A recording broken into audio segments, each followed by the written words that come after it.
சீமானை பற்றி திட்டிக்கிட்டே இருக்கணும். சீமான் வந்து கெட்டவன், சீமான் வந்து அப்படி இப்படின்னு நம்ம வந்து திட்டினோம்னா இவன் சந்தோஷப்பட்டுருவான்.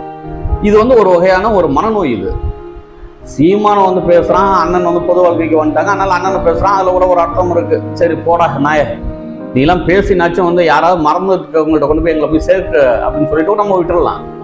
ஆனால் சீமான் மகனெல்லாம் பற்றி பேசுகிறாங்க. இப்போ ஒன்று சத்தியம் டிவிங்கிற பேரை மாற்றுங்க, இல்லை முக்தாரை மாற்றுங்க.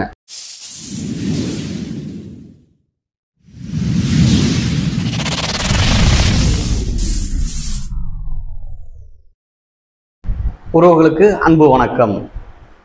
இப்போலாம் பார்த்தீங்கன்னா ஒரு நாய்கிட்ட கூட வந்து ஒரு தடவை சொன்னோம்னா அது புரிஞ்சுக்கும்.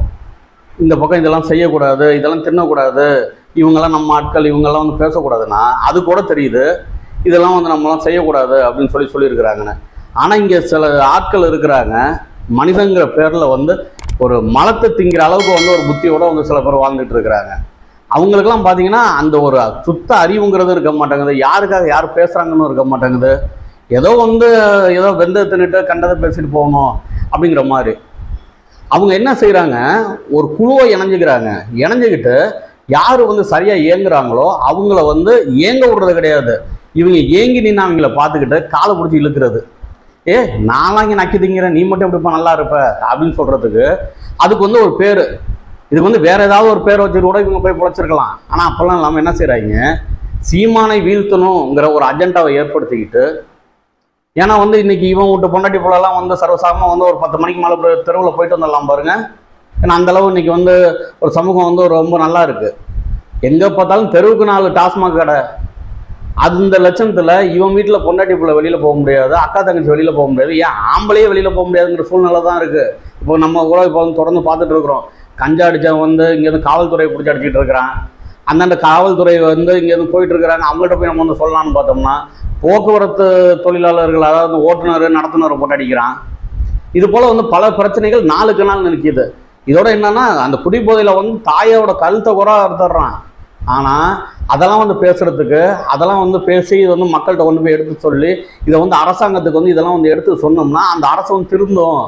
அது போல வேலையை தான் நம்ம பார்க்கணும். அப்படிங்கிறது இல்லாமல் என்ன செய்கிறாங்க, சில நாய்ங்கன்னு சொல்லக்கூடாது, நாய்ங்க வந்து நல்லது, ஒரு இழி பிறவிகள் எதுக்கு பிறந்தோன்னே தெரியாமல் இந்த பூமிக்கு பாரமாக வந்து வாழ்ந்துட்டு இருக்கிற சில பேர் சீமானை வீழ்த்தணுமா, நாம் தமிழர் கட்சியை வீழ்த்தணுமா, வீழ்த்து என்ன செய்ய போகிற, ஏற்கனவே நாங்களாம் இல்லை, என்ன நடந்துச்சிங்க, நீ என்னத்தை வாழ்ந்துட்ட நீன்னு.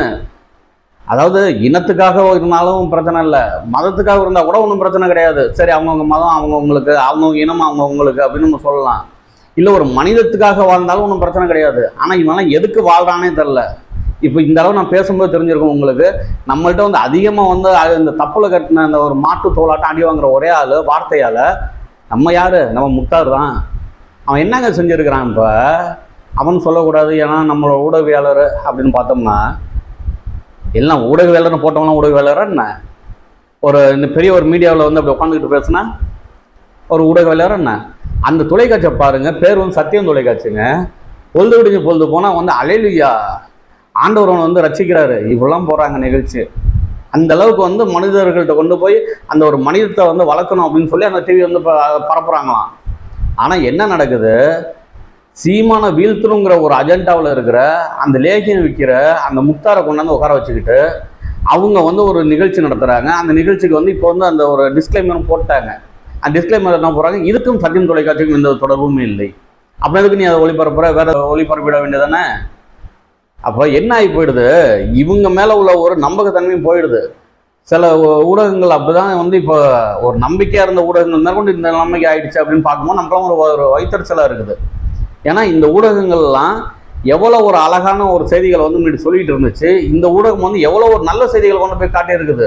சத்தியம் தொலைக்காட்சியை பொறுத்த வரைக்கும் நான்லாம் வந்து ஒரு சமூக ஆர்வலராக இருந்துக்கிட்டு ஃப்ரீலான்சராக இருந்து நான் செய்தி கொடுக்கும்போதெல்லாம் என்ன செய்வாங்கன்னா, விவசாயிகள் செய்திகளை யாரும் போடல அப்படின்னாலும் இவங்க எடுத்து போடுவாங்க. யாரும் போடாத பல தொலைக்காட்சி வந்து போட தயங்குற அந்த செய்திகள் எல்லாம் நாங்கள் வந்து வெளியிட்டு இருக்கிறோம் சத்தியம் தொலைக்காட்சியிலேயே. ஆனால் இன்னைக்கு அந்த ஒரு புகழ் வாய்ந்த அந்த சத்தியம் தொலைக்காட்சி இன்னைக்கு எப்படி இருக்குன்னு பார்த்தீங்கன்னா ரொம்ப கேவலக்கட்டத்தரமாக இருக்குதுங்க. அதை பார்க்கும்போது நமக்கெல்லாம் வந்து உண்மையிலேயே வந்து மனசு கஷ்டமாக இருக்குது. இந்த நிலைமைக்காக வரணும், நக்குன்னு முடிவு எடுத்துட்டான் முக்தார். காலை நக்கிறான், கன்னத்தை நக்கிறான், பரவாயில்ல, எங்கெங்கேயே நக்கிட்டு இருந்தால் நம்ம என்ன செய்கிறது. கையிலெல்லாம் நக்கிட்டு இருந்தால் நம்ம என்ன பண்ண முடியும்? அந்த சூழ்நிலை தான் இன்றைக்கி என்ன இருக்குது, ஒரு தேர்தலுக்கு ஒரு 2 நாளைக்கு முன்னாடி இந்த சேகுவேரா ஜெய்சங்கர்னு ஒரு அண்ணன் வந்து ஊடகவியலாளர்னு அவர் கூட நம்ம வந்து பேசியிருக்கிறோம். ஏன்னா நம்ம அவர் சொல்கிற பாணியிலே சொல்லணும்னா, அவர் வந்து எது நியாயம்னு பேசுகிறாரோ, அவர் வந்து எதெல்லாம் பேசக்கூடாது அப்படின்னு சொல்லி யாரும் அவரை வந்து தடுக்க முடியாதுன்னு நினைக்கிறாரோ, அதே போல தான் நமக்கும். அந்த அண்ணன் வந்து நல்ல விஷயங்கள் பேசும்போது நம்ம வந்து அவரை வந்து ஆதரிக்கிறோம். அது சமயத்தில் அவர் ஆதரிக்கிறவங்களோட அவரோட கருத்துக்களை வந்து நம்ம ஆதரிக்கிறோம். அது போல தான் வந்து அண்ணன் சீமானை வந்து அவர் வந்து நல்லபடியாக பேசும்போது அதையும் நம்ம எடுத்து இருக்கிறோம். அவர் சொன்ன நல்லதை எது சொன்னாலும் நம்ம எடுத்துக்க தயாராக தான் இருக்கும். அவரும் இல்லை, எவராக இருந்தாலும் சரி. ஆனால் இந்த முக்தாரை தவிர, ஏன்னா அந்த முக்தாருக்கு நல்லதே தெரியாது. அவங்க பக்கத்துலலாம் வாழ்றதே ஒரு என்ன சொல்கிறது, அந்த கழுத்தை கடிச்சிருவோம் அப்படின்னு சொல்லிட்டு வந்து மிருகத்து பக்கத்தில் வாழ்கிற மாதிரி இவங்கெல்லாம். ஏன்னா இவங்களுக்கு தெரியாமல் கூட வந்து சமூகத்துக்கு வந்து ஒரு நல்ல நடந்தவே கூடாதுங்கிறதுக்கு தான். இப்போ மகாலட்சுமி அப்படின்ற ஒரு நடிகை இருந்தாங்க, அவங்களுக்கு திருமணம் நடந்ததை விட்டு எப்படி பேசணும் நம்ம பார்த்தோம்ல. ஐயா மணியரசன் எப்படி பேசணும் நம்ம பார்த்தோம்ல. இவனுக்கு வந்து ஒரு நாகரிகம்னால என்னன்னே தெரியாது. இப்போ சமீபத்தில் கூட வந்து பார்த்தீங்கன்னா மன்சூர் அலி என்ன சொன்னாங்கல்ல, இவனுக்கு என்ன வேணும்னா நேராக போய் உட்காந்துக்கிட்டு இந்த பைத்தியக்காரன் வந்து இருப்பாங்கள்ல, அது போல் சீமானை பற்றி திட்டிக்கிட்டே இருக்கணும். சீமான் வந்து கெட்டவன், சீமான் வந்து அப்படி இப்படின்னு நம்ம வந்து திட்டினோம்னா இவன் சந்தோஷப்பட்டுருவான். இது வந்து ஒரு வகையான ஒரு மனநோய். இது சீமானை வந்து பேசுகிறான், அண்ணன் வந்து பொது வாழ்க்கைக்கு வந்துட்டாங்க, அதனால் அண்ணனை பேசுகிறான், அதில் கூட ஒரு அர்த்தம் இருக்குது. சரி போடா நாய, நீலாம் பேசினாச்சும் வந்து யாராவது மறந்துருக்கவங்கள்ட்ட கொண்டு போய் எங்களை போய் சேர்க்க அப்படின்னு சொல்லிட்டு நம்ம விட்டுடலாம். ஆனால் சீமான் மகனெல்லாம் பற்றி பேசுகிறாங்க. இப்போ மனைவியை பற்றி பேசும்போது அன்றைக்கி வந்து பிஞ்சத்தை எடுத்து அடிச்சிட்டு வேண்டான்னு. அப்போ நமக்குலாம் என்ன தோணுதுன்னா, நீ வந்து யோக்கியமானவனாக இருந்தால், அண்ணன் வந்து சேகுவேரா ஜெய்சங்கர் சொல்லியிருக்கிறாரு, உண்மையிலேயே நீ வந்து யோக்கியமானவனாக இருந்தால் நீ வந்து சீமான் வந்து லைவில் கூப்பிடு போடு அப்படின்னு ஒரு நேர்காணலுக்காக அண்ணனை கூப்பிட்டு சேகுவேரா ஜெய்சங்கரை வந்து கூப்பிட்டு வந்து பேசியிருக்கிறான். அது 2 மணி நேரத்துக்கு மேலே எடுத்துப்பாம்பளுக்கு மனுஷன் எடுத்து இன்னை வரைக்கும் வெளியில் என்னடா நடந்திருக்கு அப்படின்னு பார்த்தா, அங்கே உட்காந்துக்கிட்டு வந்து சீமானை பற்றி தான் கேள்வியான், வேறு எந்த வித கேள்வியுமே இல்லையா. இவர் வந்து ஆளுங்கட்சியை பற்றிலாம் சொன்னார்னா அதில் நான் வந்துடுறது, இது போல் வந்து இதெல்லாம் நடக்குதுங்கன்னு சொன்னால் அதுலேருந்து நான் வந்துடுறது, இதே போல் வேலையை பார்த்துட்டு இருந்திருக்கிறான். அப்போ அதுக்கப்புறம் வந்து இவர் ஜெய்சங்கர் அண்ணன் என்ன சொல்லியிருக்காங்க, சேகுவேரா இல்லை நீ வந்து சீமான் அந்த லைவுக்கு கூப்பிடுயா நீனு அப்படின்றாரு. ஏன்னா அவர் நண்பர் தானா. உடனே அதையும் வந்து நான் வந்து கூப்பிட்றேன், எனக்கு என்ன பயம் அப்படின்னு சொல்லிட்டு வந்து பேசியிருக்கிறேன். பேசி ஒரு 2 மணி நேரம் வீடியோ எடுத்திருக்காங்க மனுஷன். ஆனால் இன்னை வரைக்கும் வெளியில் இல்லை. எப்போதுமே அவர் வந்து வீடியோ எடுக்கிற வந்து 2 மணி நேரம் 1.5 மணி நேரம் 3 மணி நேரம் தான் எடுப்பாங்களாம். அண்ணன் கலைஞர் அண்ணன் பேசும் கூட நம்மள்ட்ட சொல்லியிருக்கிறாங்க. இப்போலாம் வந்து இப்போ எடுப்பாங்க தம்பி, எடுத்துருக்க இடத்துல பார்த்தா 15 செகண்டு 15 நிமிஷத்துக்கு தூக்கி அதில் போடுவாங்க தம்பி, நம்ம வந்து சொல்லாதெல்லாம் வந்து தேவையில்லாதெல்லாம் வெட்டி வெட்டி போடுவாங்க தம்பிவன் அப்படின்னு கூட சொல்லியிருக்கிறாங்க. அதனால தான் அண்ணன் சீமான் அவர்கள் என்ன சொல்கிறாங்க, நீ லைவில் போடு நான் வாரண்டா அப்படின்றாங்க. ஏன்னா யாருக்கும் இதை பற்றி நம்ம வந்து பயந்து யாருக்கும் பயந்து போயெல்லாம் நமக்கு வந்து பழக்கமே கிடையாது.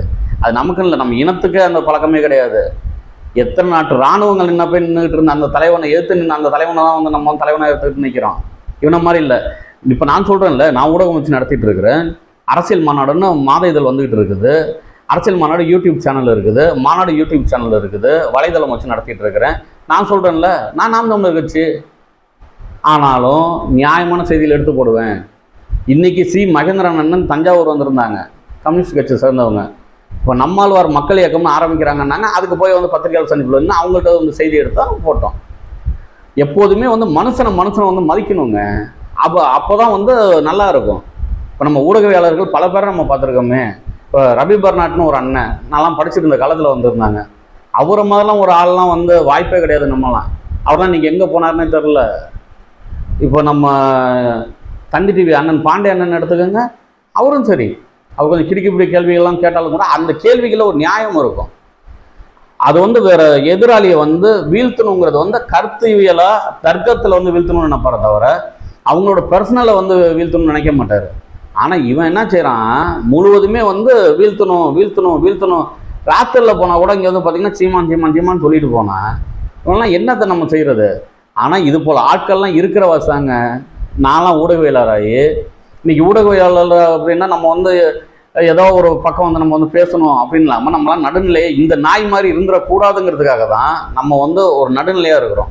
நடுநிலைங்கிறதையும் நான் வந்து முழுவதும் ஏற்கிறது கிடையாது. ஏன் ஏற்கிறது கிடையாது அப்படின்னு பார்த்தீங்கன்னா, அவங்களுக்கு ஒரு இது இருக்கும். அதில் மக்கள் நான் என்ன செய்வேன், அந்த இடத்துல வந்து என்ன நான் நவுத்தி வச்சுட்டு என்ன செய்வேன், என்னோடய ரிப்போர்ட்டர்ஸ் மக்கள் என்ன சொல்கிறாங்களோ அதை போய் நான் கேட்பேன்.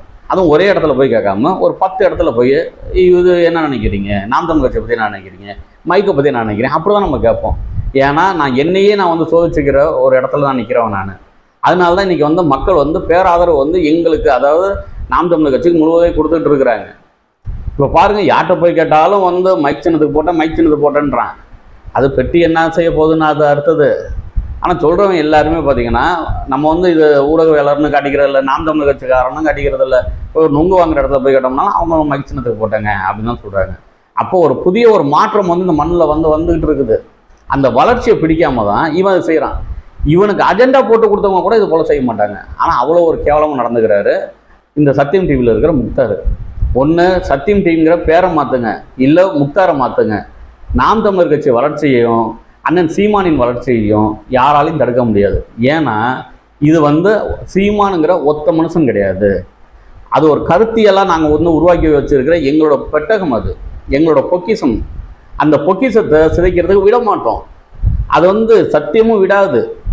அதனால் நான் திருப்பி ஒரு தடவை சொல்கிறேன், உங்கள் டிவியில் பேரை வந்து சத்தியங்கிறத மாற்றிடுங்க. இல்லாட்டி சத்தியமாக பேசுகிற ஒரு நல்ல ஆட்களை வேலையில் சேருங்க. உறுதியாக வந்து நாம் தமிழர் கட்சி வெல்லும். அண்ணன் சீமான் வெல்லுவார். நன்றி, வணக்கம்.